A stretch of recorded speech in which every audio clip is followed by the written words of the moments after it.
देवेंद्र फडणवीस सरकार उच्चभ्रू आणि ब्राह्मण जातीच्या बाबांवर कारवाई करत नाही असा आरोप सामाजिक कार्यकर्ते श्याम मानव यांनी केला आहे।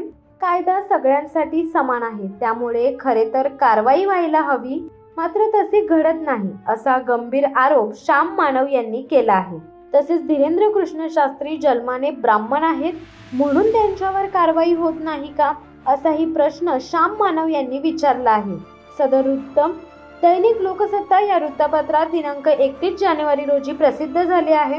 2005 मध्ये जादूटोणा विरोधी कायदा तयार होत असताना एक सामाजिक न्याय राज्यमंत्री होते। त्यांनी मला चिडून असे सांगितले की कायद्याचे जे प्रारूप तुम्ही तयार करत आहात त्याने काय होणार आहे।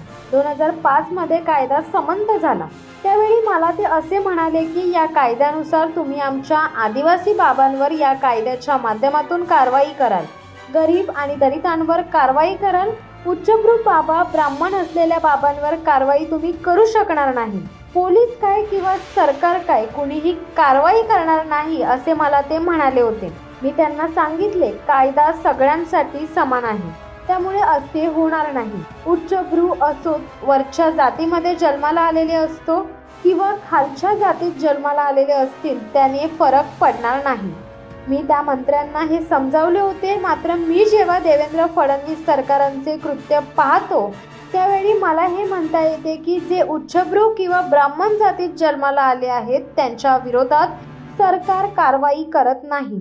सर्वसाधारणपणे दलित आदिवासी जातीत जन्माला जे आले आहेत त्यांच्यावर पोलीस सहजपणे या कायद्याच्या आधारे कारवाई करतात।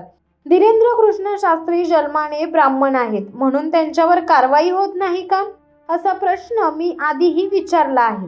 कारण त्या व्हिडिओत ते हम ब्राह्मण है ये अच्युत छूना मत असे म्हटल्याचा व्हिडिओ उपलब्ध आहे। देशात ॲट्रॉसिटी कायदा आहे असे म्हणणारा माणूस महाराष्ट्रात येतो, जादूटोणा विरोधी कायद्याचे व ड्रग्ज रेमेडीज कायद्याचे उल्लंघन करतो, तरी सरकार या बाबावर कारवाई करत नाही असा आरोप अंधश्रद्धा निर्मूलन समितीचे श्याम मानव यांनी केला आहे। श्याम मानव कोण आहेत? श्याम मानव हे महाराष्ट्रातील एक प्रसिद्ध व्यक्तिमत्व, विकास तज्ज्ञ, हिप्नोथेरपी तज्ज्ञ आणि विचारवंत म्हणून ओळखले जातात। त्यांनी स्वसंमोहनाद्वारे व्यक्तिमत्व विकासाच्या कार्यशाळा घेऊन स्वसंमोहनाचे तंत्र अनेकांना शिकवले आहेत। अखिल भारतीय अंधश्रद्धा निर्मूलन समितीचे राष्ट्रीय समन्वयक म्हणून देखील त्यांची ओळख आहे। शिवसत्ता टाइम्स न्यूज ब्युरो, मुंबई।